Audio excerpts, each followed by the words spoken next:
बिस्मिल्लाहिर्रहमानिर्रहीम। अस्सलाम वालेकुम बच्चों। क्लास 9th मैथ में हमारे पास है चैप्टर नंबर 9। आज हमारे पास है रिव्यू एक्सरसाइज क्वेश्चन नंबर 3 का दूसरा पार्ट है। कहता है कि 2 पॉइंट्स दिए गए हैं, इनका आपने डिस्टेंस मालूम करना है बाय डिस्टेंस फार्मूला। तो जैसा कि पहले भी हम इसको पढ़ चुके हैं डिस्टेंस फार्मूले को, जैसा कि हम इसको पहले भी पढ़ चुके हैं डिस्टेंस फार्मूले को कि डिस्टेंस हमने फाइंड करना है डिस्टेंस फार्मूले की मदद से x2 माइनस x1 का स्क्वायर, y2 माइनस y1 का स्क्वायर ऊपर स्क्वायर रूट। तो यहाँ से वैल्यू निकाल लेंगे, हमारे पास x2 1 माइनस 7 का स्क्वायर प्लस माइनस 1 माइनस 5 का स्क्वायर। तो हमारे पास आ जाएगा माइनस 6 का स्क्वायर प्लस माइनस 6 का स्क्वायर ऊपर स्क्वायर रूट। यहाँ से हमारे पास आ जाएगा 36, माइनस 6 का स्क्वायर लेंगे तो प्लस का 36, माइनस 6 का स्क्वायर लेंगे तो प्लस का 36 और ऊपर आ जाएगा स्क्वायर रूट 72 स्क्वायर रूट हमारे पास आ जाएगा।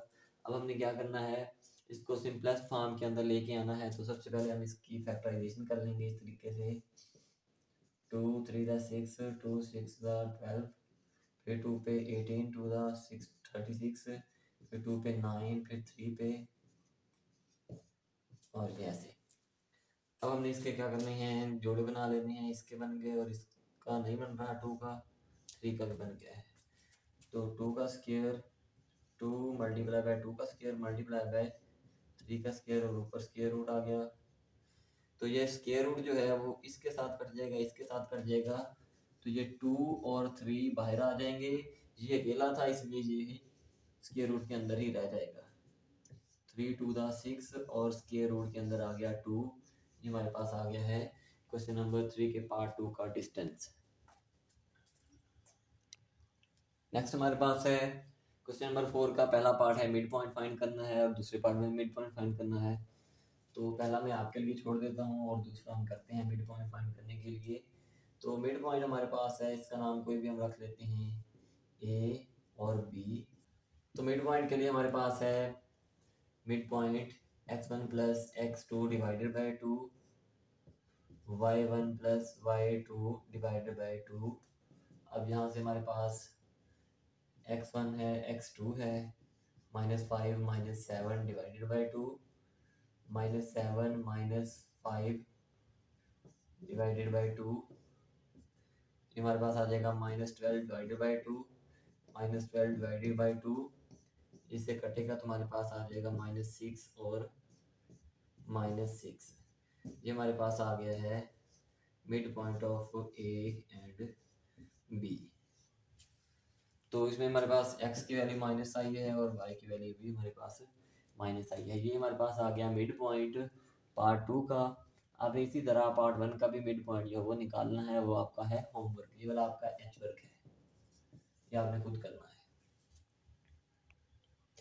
नेक्स्ट है आपके पास क्वेश्चन नंबर 5 में डेफिनेशंस हैं। पहली डेफिनेशन है कोऑर्डिनेट ज्योमेट्री। कोऑर्डिनेट ज्योमेट्री की डेफिनेशन कुछ इस तरह से है कि ज्योमेट्री की जितनी भी शेप्स हैं उनके बारे में और कोऑर्डिनेट्स के बारे में। ये कोऑर्डिनेट्स है x है, x माइनस y और y माइनस, इन कोऑर्डिनेट्स के बारे में जो स्टडी है उसे हम कोऑर्डिनेट ज्योमेट्री कहते हैं। दूसरी डेफिनेशन है कोलिनियर पॉइंट्स। कोलिनियर पॉइंट्स ये हैं कि ग्राफ है, इसमें एक सीधी लाइन, इसके ऊपर जो 2 पॉइंट्स हैं, सीधी लाइन के ऊपर जो 2 पॉइंट्स हैं या 3 पॉइंट्स हैं या 4 पॉइंट्स हैं, तो इन्हें हम कहेंगे कोलिनियर पॉइंट्स। कोलिनियर पॉइंट्स कहेंगे एक सीधी लाइन के ऊपर जितने भी पॉइंट्स बनेंगे, एक्स वाई होगा, कोई भी एक्स वाई होगा, इसका भी एक्स वाई होगा, तो इसे हम कहेंगे कोलिनियर पॉइंट्स।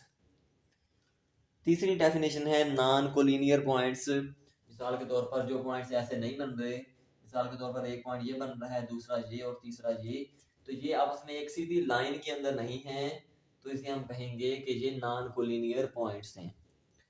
चौथी डेफिनेशन है इक्विलेटरल ट्राइंगल। ऐसे ट्राइंगल जिसकी एक साइड दूसरी साइड के और तीसरी साइड के, ये तीनों साइड्स आपस में एक दूसरे के बराबर हों इसे हम कहेंगे इक्विलेटरल ट्राइंगल। इसे हम इक्विलेटरल ट्राइंगल मतवादिउल इज़ला भी कहते हैं, मसलस। अच्छा जी, आगे है स्केलिन ट्राइंगल।